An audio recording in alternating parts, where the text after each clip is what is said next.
How's it going, guys? Shizukat's here, and today I'm going to be going over everything you need to know about the new roadmap. We've got a lot of ground to cover, and honestly, I have a lot of videos to make, so let's just get right into it. We're going to be going through each of these patch by patch, but first off, let's take a look at the patch timing and overall structure. Similar to JP, it looks like EN will be going with a 2 patch per month structure. The 0.0 patches will be the major update patches containing new story chapters, new areas, and new equipment, while the 0.1 patches are minor updates that contain side content such as the arena tourneys. Despite the frequency of patches being pretty much the same as JP, a lot of stuff here is much sooner or out of order compared to the JP releases, and we'll be addressing those differences and their implications throughout the video. The first upcoming major patch is version 1.1.0, which will have the first chapter of the Bestower of Wealth storyline. Those of you who have been speedrunning through current content already know that the prologues for all 3 of the Bestower storylines are already available in the base game, and can be played after completing the entirety of the Master of All storyline. Bestower of Wealth is a continuation of the Master of Wealth storyline featuring Bargello and the crew, but with Herminia gone, who will be the new enemy? This chapter also introduces us to a new area, Victor's Hollow in the Woodlands. Those of you who played the original Octopath Traveler will also recognize this location from Ulbricht's Chapter 2 and Tressa's Chapter 3.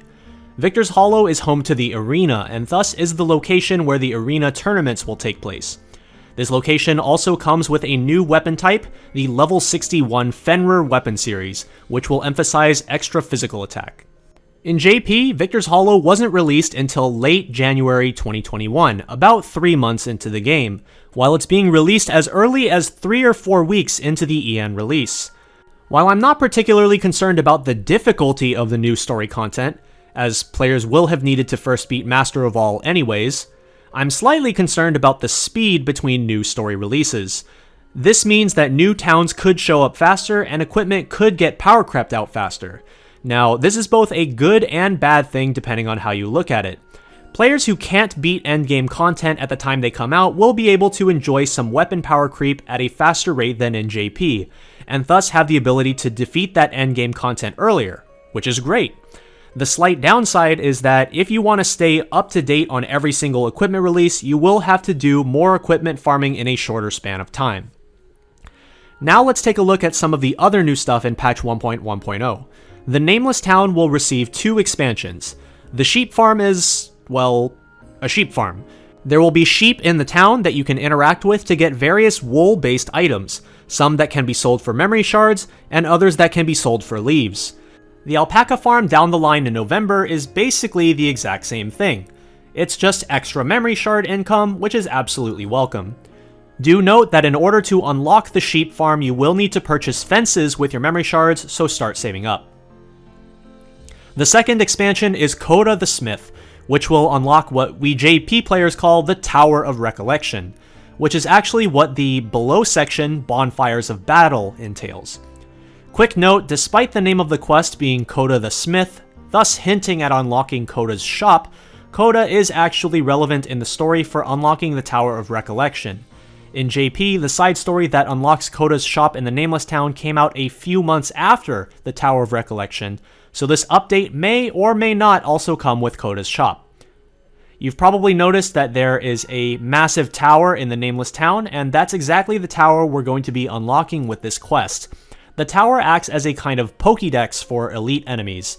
Every time you defeat an elite enemy, a copy of them will also show up in the tower.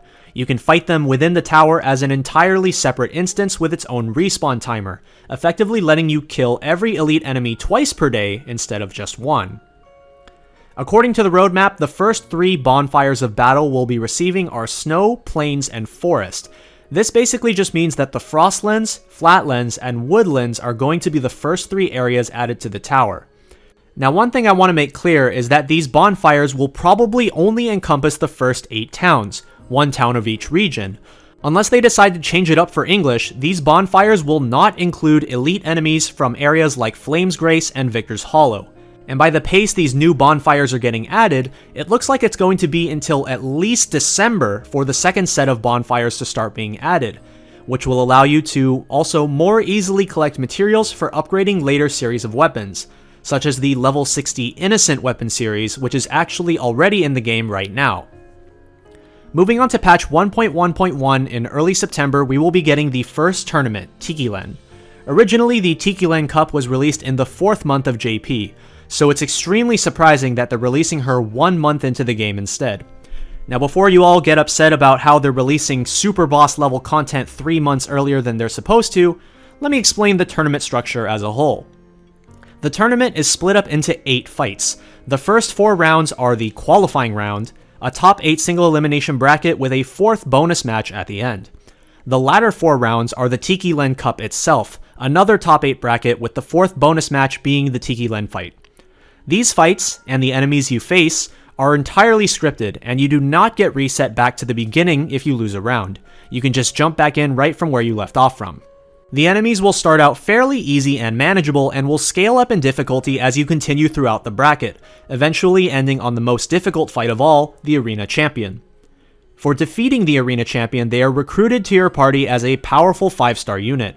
That being said, reward-wise, there's a lot of really great stuff that you can get from the arena even before the champion. For clearing the first 4 fights, aka the qualifying bracket, you get 190 rubies. And for clearing the 3 fights prior to the champion, you get another 90 rubies, as well as a powerful accessory that gives 15% weapon or element damage up, with the weapon or element matching that of the arena champion. For example, in the Tikilen Cup, since she is a wind specialist, the accessory you will earn here is Wind Rune 3, a 15% wind damage up accessory. Moving on to version 1.2.0 in mid-September, we have Bestower of Power Chapter 1. This is a continuation of the Master of All storyline, where a new group of invaders from the distant west threaten to disturb the newfound peace in Orstera, led by the ruthless Empress Tatlok. This chapter update will also come with a new town in the Riverlands called Donetsk, which brings along with it the level 62 Tyrant series of weapons, which focuses on adding extra crit. Additionally, 3 more sections will be added to the Tower of Recollection, the Riverlands, Coastlands, and Cliftlands, and also expert hunts will start being added to the game. Expert hunts are much more difficult than standard hunts, with recommended levels starting at 66 going up all the way to 80. In addition, the influence thresholds for the 2nd and 3rd rewards are higher at 400 and 600 instead of 300 and 500. However, one thing you'll all be very excited to hear is that expert hunts use a separate ticket to enter. This means that you'll be getting 1 regular hunt ticket and 1 expert hunt ticket every single day, doubling your guidestone income as well as doubling your chances to hit those rare gold holy marks to potentially class up your characters. In version 1.2.1, we will see the addition of the Glossum Cup. Glossum is a powerful lightning dancer that will be a great addition to your roster if you can defeat him. His main traits are his physical attack and physical defense team-wide buffs, and the fact that he's actually a physical fan unit, looking to deal high amounts of damage with fan skills as well as lowering enemies' physical defense. At the bottom, we see Special, and I can only assume that this is one of 2 things. That being said, I can still definitely be wrong about this. The first guess is that it'll be Kate Hunts, a special limited time hunt where all of the enemies are Kates. I shouldn't need to tell you that more Kates are always great. The other thing I could potentially see this being is the 88th Day of Service celebration, where Dorothea was released on the JP side. But it looks like it starts a little bit too early to be that, as the 88th Day of Service would be September 23rd, more towards the end of the month. I could be completely wrong about both of these and it might be something entirely different, so just keep your expectations low. Moving on to 1.3.0, we have Bestower of Fame Chapter 1. This is a continuation of the Master of Power arc, featuring Rinyu as one of the central characters alongside new allies Sazantos and Rondo. After the fall of Titos and the Scarlet Wings, a new threat has risen from the ashes, an organization that calls themselves the Black Scarlet. However, unlike Titos, the leader of the Black Scarlet operates from the shadows, which begs the question, who are the Black Scarlet fighting for, and what is their ultimate goal? Location-wise, we already have Flame's Grace in the game right now as of the prologue of the Bestower of Fame story arc. Flame's Grace has access to the level 60 Innocent weapon series focused on boosting the magic stat.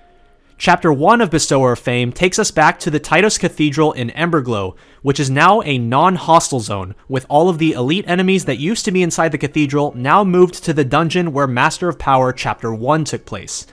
The new dungeon introduced in Emberglow will also coincide with the level 63 Sacred Weapon series, which focuses on boosting maximum SP. Other additions in this patch are the Sunlands and Highlands section of the Tower of Recollection, as well as the Dragon's Lair. In each section of the tower, if you've collected every single elite enemy from every area, a new special boss will appear at the top of each of the 8 individual sections. By defeating each of these 8 new bosses, you can unlock a special encounter, but I'll let you guys see that fight for yourselves when it comes out. Lastly, more expert hunts will be added in this patch as well. In the 1.3.1 update, we have the Varkin Cup. Varkin is a light scholar, a talented strategist that imposes unique restrictions upon the battlefield, so you'll have to plan ahead and take specific sets of abilities in order to take him on properly. Once he's recruited, he plays a similar role to Sophia, with the ability to apply multiple light defense downs while still dealing very respectable damage himself.